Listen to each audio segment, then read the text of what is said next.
Okay, from a mulching perspective, for Mr. Tobey's house, I said we start at this tree and mulch back, say 6 inches behind the Norway spruce trees. So it's from the driveway about 6 inches behind it. Going through here, kind of where the tree line is, there's a natural tree line. This whole area should get mulched. Okay. All the way through here, all the way up around, everything around the house, underneath the blood good. All right, I think if this tree comes down, they should grind the stump. For the 2 trees they cut down here on the other side, grind the stump, and then we could take out all the stump grindings and the wood chips and put in topsoil and maybe make lawn, right? Over here, this area, rather than mulching, just spray Roundup and weed killer throughout the season in here. It'd be cheaper than having to replace the mulch every year under this big bed here. But this would get mulched. Again, everything around the house is going to get mulched. This is the shady area under these big tree canopies. This needs to be seeded. So I suggest doing some sprig seeding here along the road where the lawn was damaged.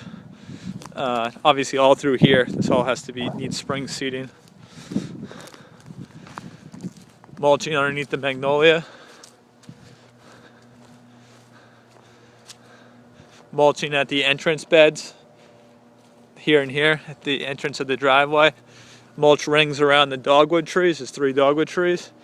This, again, I think we should turn this into lawn. It's roughly 10 feet diameter circle.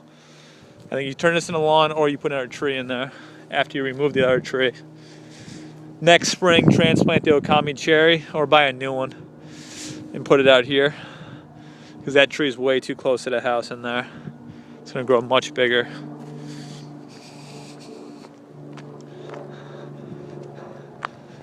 I'd say we add a mulch ring, a small mulch ring around this tree. Okay, so the weed whacker doesn't damage the tree. Then in here, there's no mulch in here. Obviously mulch through here.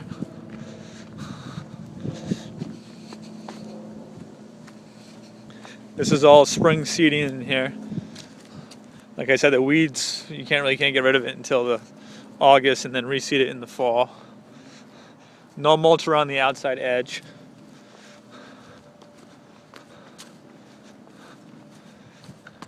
From a spring cleanup perspective, I don't think you really get in there and clean everything perfect behind there. It doesn't really make sense. I mean, it's all kind of a wooded area. So at some point you might decide, okay, I want to go through the woods and clean up some of these big sticks and chip them up. Something like that, you might pay a guy a day labor to go in there and chip everything up out of there and clean that up, but that's a separate project.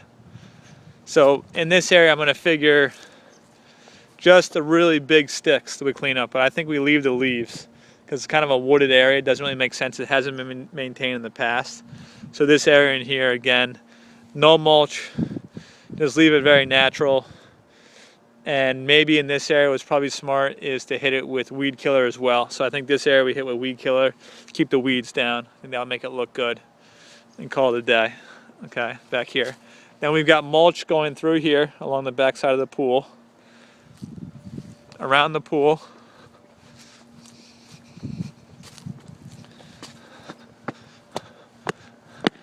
And obviously mulch going through here, around through here, in here.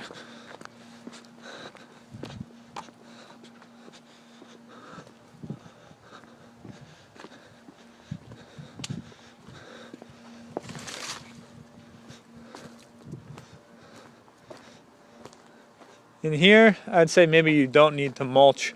Maybe just mulch along this edge, but maybe not in there. Just hit this with weed killer inside here for now. Inside the fence area, just hit it with weed killer. Okay, and then just mulch from this fence out, going through here. All right.